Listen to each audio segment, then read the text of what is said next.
icip-icip kuliner khas negara gajah putih alias Thailand nih. Nah, ini dia yang sekarang lagi viral dan menjamur di mana-mana, yaitu sate cumi bakar. Kalau di Thailand, sate cumi bakar ini semacam jajanan pasar, teman. Wih, cuminya berbaris rapi dalam satu tusukan. Kayak pasukan cumi aja nih.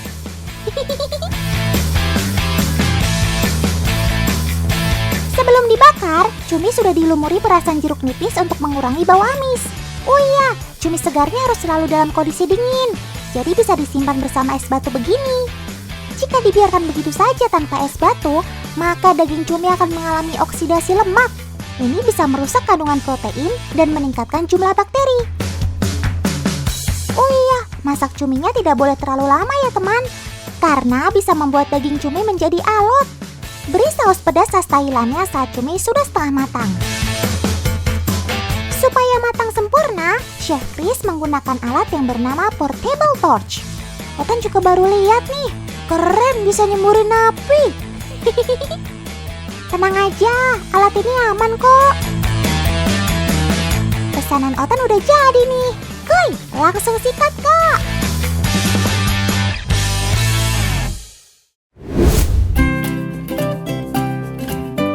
Cita rasa sate cumi bakar sudah tidak diragukan lagi teman. Enak po. Seafood kenyal ini ternyata juga kaya akan mineral loh. Selenium pada cumi berfungsi untuk mengatur mekanisme antioksidan sehingga dapat meningkatkan imunitas tubuh. Cocok banget untuk asupan bergizi tinggi di masa pandemi ini. Dan jangan lupa untuk selalu ingat pesan ibu. Ayo, masih pada ingat kan? 3M, memakai masker, menjaga jarak aman, dan mencuci tangan. Eits, jangan cuma diingat aja, harus dipatuhi juga ya. Cakep!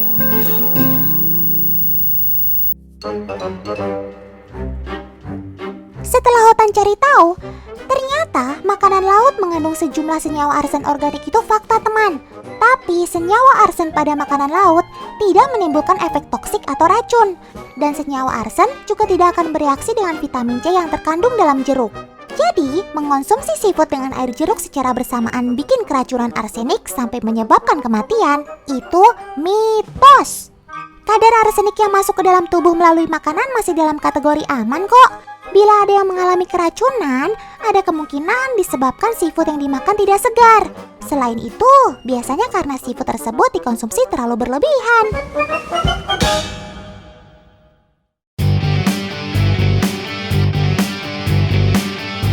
Puas makan cumi bakar yang rasanya tak terkalahkan. Sekarang Otan mau ajak kalian menjelajahi laut untuk menemui saudara dari si cumi. Yaps, benar sekali. Dia adalah sotong. Cumi dan sotong masuk dalam kategori hewan laut cephalopoda. Keduanya punya tinta hitam yang digunakan sebagai pertahanan diri. Perbedaannya hanya terletak pada bentuknya saja teman.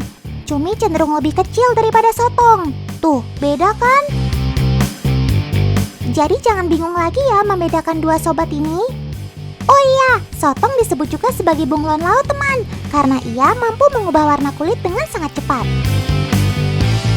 Perubahan warna pada sotong memiliki berbagai makna, seperti untuk berkomunikasi dan menyamarkan diri. Hei, itu ada si Bolang. Mereka mau kemana ya? Lang, tunggu. Otan ikut. Asik. Otan paling suka ikut bersambat seperti ini. Mana lautnya bagus banget lagi. Airnya bening, udaranya bersih, dan langitnya membiru gitu. Kermaks. Ngomong-ngomong, Bolang, Paman, dan teman-teman ini mau cari apa ya di tengah laut begini? Iya, Otan udah duga. Mereka mau mancing. Tapi mancing apa? Sepertinya ini tanda kalau umpan pancing sudah dimakan. Ayo teman, cepat tarik. Jangan sampai buruan kita lepas. Mana talinya panjang banget lagi. Itu dia. Rupanya bukan ikan, melainkan cumi-cumi. Ini dia yang disebut orang setempat dengan sebutan kapololon. Besar banget cuminya. Kalau sebesar ini sih bisa buat makan satu keluarga besar. Kakek, nenek, ayah, ibu, anak-anak hingga cucu kenyang semua. Tuh, di sana Kevin juga dapat. Ayo Kevin, semangat. Wih, si Cumi Jumbo ini menyemprotkan tintanya teman. Tinta memang alat pertahanan diri si Cumi. Biasanya cumi-cumi, sotong maupun gurita akan menyemprotkan tinta seukuran tubuhnya atau lebih besar lagi. Tujuannya untuk mengelabui musuh yang menyerangnya. Kalau terhalang tinta, musuhnya jadi kebingungan dan tidak bisa melihat si Cumi. Terus, si Cumi jadi bisa kabur deh. Tapi yang di hadapan kalian kali ini, bocah-bocah tangguh dari desa Bama di Kabupaten Flores, Provinsi Nusa Tenggara Timur. Sulit bagi kamu untuk lolos, sob.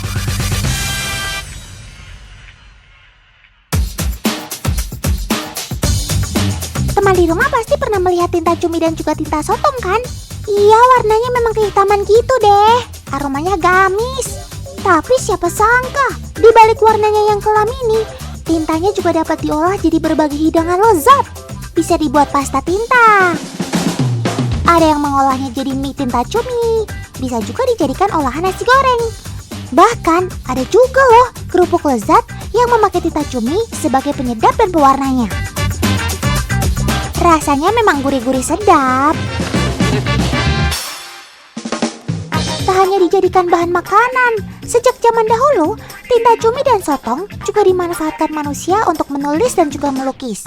Tinta sotong menghasilkan warna cat yang saat ini kita sebut dengan sepia.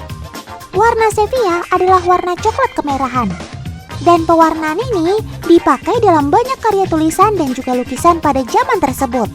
Selain bisa memberikan warna kehitaman atau kecoklatan, tinta cumi dan sotong punya keunggulan lain, yakni tahan terhadap air karena mengandung minyak, jadi tak akan mudah luntur ketika terkena air. Itulah sebabnya dahulu ia dimanfaatkan sebagai pewarna atau tinta menulis.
Sang 5 tandan. Tidak hanya warna hitam saja yang dihasilkan pabrik ini, warna lain juga bisa dihasilkan, yaitu warna cyan, magenta, dan juga kuning atau yellow. Ketiga warna dasar ini, ketika dicampurkan dengan kadar tertentu, bisa menghasilkan berbagai warna lain, seperti merah, biru, jingga, hijau, dan sebagainya. Tuh lihat hasil print menggunakan tinta pigmen ini. Terlihat lebih tajam dan baik. Selain itu, tinta pigmen tidak akan luntur jika terkena air. Wah, kalau kemampuan ini sih sama canggihnya sama tinta cumi tadi. Tapi tentu saja tanpa bau amis.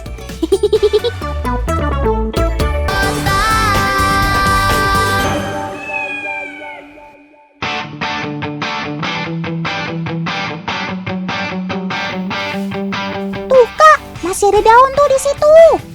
Maaf Kamel, untuk kali ini Otan bantu komentar aja deh. Duh, ada kayu gede banget deh. Ngalangin lagi. Yaudah, pindahin dulu.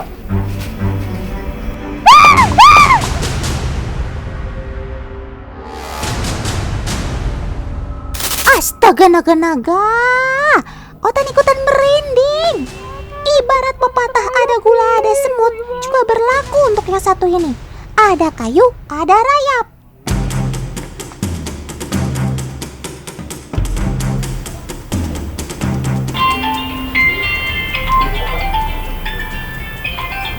Halo, selamat pagi dengan Arif Estomplo di sini. Halo Mas, Mas bisa minta tolong nggak? Di rumah saya banyak banget rayap, tolong basmiin ya. Oh, bisa Bu, bisa tahu lokasinya di mana? Sabar ya Kamel, para pengendali hama sedang meluncur ke sana. Wah, itu dia target sasaran kita, Paman. Meski berada di tanah, tapi tidak menutup kemungkinan keberadaan rayap ini berada pada bangunan atau furniture rumah. Ada berbagai cara untuk membasmi hama dengan cairan ini, teman. Cairan pembasmi hama ini mengandung bahan kimia aktif yang disebut prifonil. Nah, zat ini akan menyerang sistem syaraf pusat pada serangga.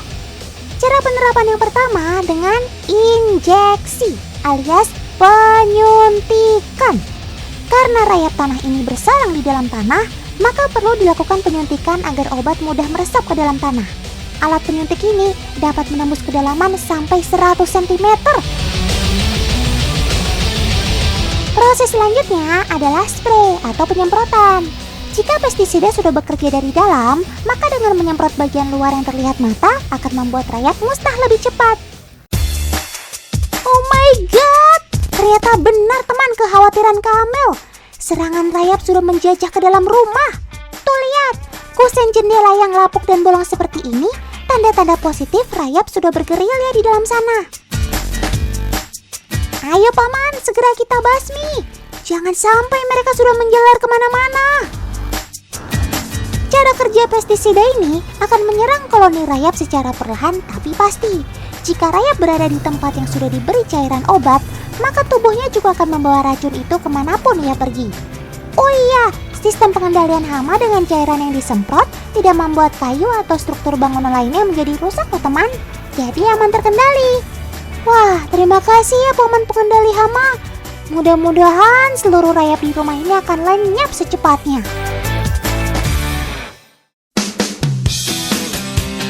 Anai-anai atau rayap sangat suka hidup di dalam kayu atau mendekati permukaan tanah yang lembab, gelap, namun memiliki suhu cukup hangat. Teman, ternyata satu koloni rayap memiliki tugas masing-masing loh. Nah, kalau rayap putih mirip seperti semut ini, sudah Otan obatkan sebagai serangga paling rajin sedunia. Karena setiap hari dan setiap detik, ia selalu bekerja untuk mencari dan mengumpulkan makanan. Makanya ia disebut sebagai rayap pekerja. Nah, kalau yang sedikit lebih besar dan memiliki capit kecil di bagian kepala ini adalah prajurit. Capit ini berfungsi sebagai senjata untuk melindungi koloninya dari serangan semut. Prajurit bertugas untuk melindungi para pekerja dalam mencari makanan, melindungi sarang, dan membuka jalan baru bagi para pekerja. Tapi walaupun terlihat kuat menghadapi medan perang, ternyata rayap prajurit memiliki rahang yang besar sehingga ia tidak bisa makan sendiri. Hidupnya bergantung pada rayap pekerja untuk menunggu mereka memutahkan kembali makanannya. Nah, izinkan Otan perkenalkan Yang Mulia Ratu kepada teman di rumah ya. Bukan ratu sejagat loh ini, tapi beliau adalah Ratu Rayap atau Ratu Anai-Anai. Keberadaan sang ratu sangat misterius teman. Nggak sembarang orang bisa ketemu. Sebab para prajurit menjadi garda terdepan untuk menjaga sang ratu dan raja. Sedangkan para pekerja ditugaskan untuk memberi dan menyuapi ratu makan. Wih, benar-benar spesial nggak pakai telur jabatan sebagai ratu di sini. Tugas ratu adalah bertelur untuk menghasilkan para raya pekerja, prajurit, hingga calon ratu dan raja sebagai regenerasi. Dalam satu hari, ratu bisa bertelur hingga 30.000 butir telur. Faktanya, umur ratu bisa bertahan belasan hingga puluhan tahun. Wow, kebayangkan betapa banyak jumlah rayap di dunia.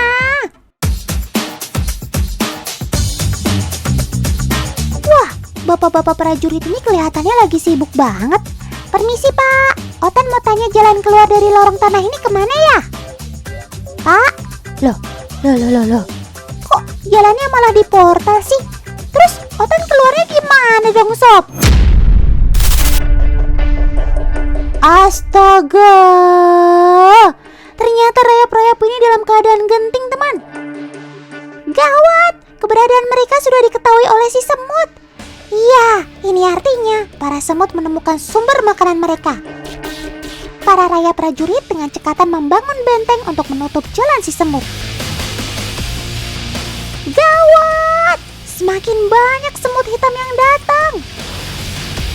Nampaknya usaha rayap prajurit membangun benteng sudah terlambat. Dengan mudah semut-semut hitam menyerang dan membawa rayap keluar dari sarang. Ya, inilah yang dinamakan hukum alam. Semut memang diciptakan untuk menjadi pemangsa rayap. Dan proses makan-memakan ini memang lazim terjadi. Tentu ada sisi positifnya juga nih bagi manusia. Jika ada semut hitam di rumah teman-teman, jangan diusir bahkan dibasmi loh ya. Biarkan mereka hidup untuk menjadi penjaga rumah dari serangan rayap. Teman, ada satu lagi nih, cara sederhana untuk mengusir rayap dari rumah kesayangan kita. Tentunya dengan bahan yang sangat mudah didapatkan di rumah, yaitu deterjen bubuk. Sabun pencuci pakaian ini ternyata cukup ampuh untuk mengusir hewan pengurai satu itu loh. Larutkan 1 bungkus deterjen bubuk dengan air secukupnya. Aduk hingga rata dan tuangkan pada botol kosong. Selesai deh, tinggal semprot-semprot pada bagian kayu yang terindikasi adanya rayap. Cairan sabun ini berfungsi untuk mengganggu aliran pernafasan rayap dan menimbulkan efek panas teman.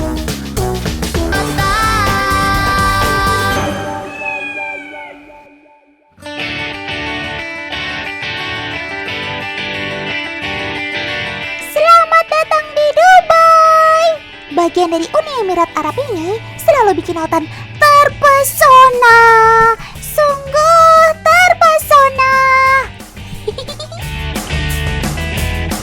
Terus hubungannya sama sobat Otan apa? Begitu kan pasti pertanyaan kalian? Ya jelas ada dong.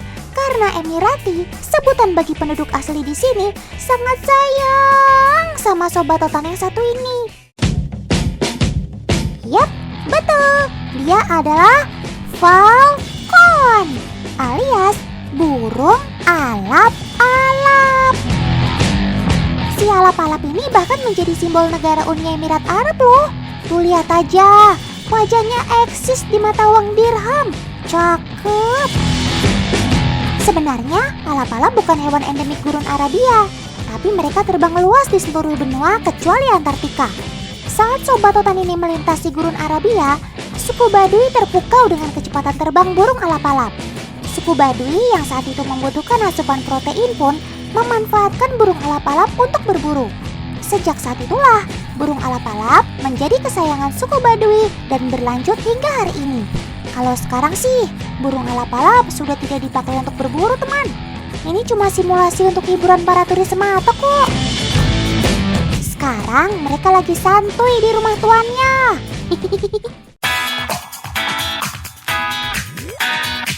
Teman, bukti kalau burung alap-alap jadi kesayangan Emirati adalah adanya rumah sakit khusus burung alap-alap.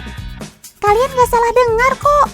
Rumah sakit yang berdiri tahun 1999 ini khusus hanya melayani burung alap-alap. Setiap tahun, rumah sakit ini melayani belasan ribu burung alap-alap loh. Gak cuma dari warga Uni Emirat Arab, ada juga yang datang dari negeri tetangga, seperti Bahrain dan Kuwait. Wah, itu berarti kalian kesayangan masyarakat Semenanjung Arab dong. Cakep. Masyarakat di Semenanjung Arab memang menganggap burung alap-alap seperti anaknya sendiri teman. Jadi kebayangkan khawatirnya mereka kalau burung alap-alap kesayangannya sakit. Ada sobat Otan yang lagi dioperasi tuh. Sob, semoga kamu cepat sehat lagi ya.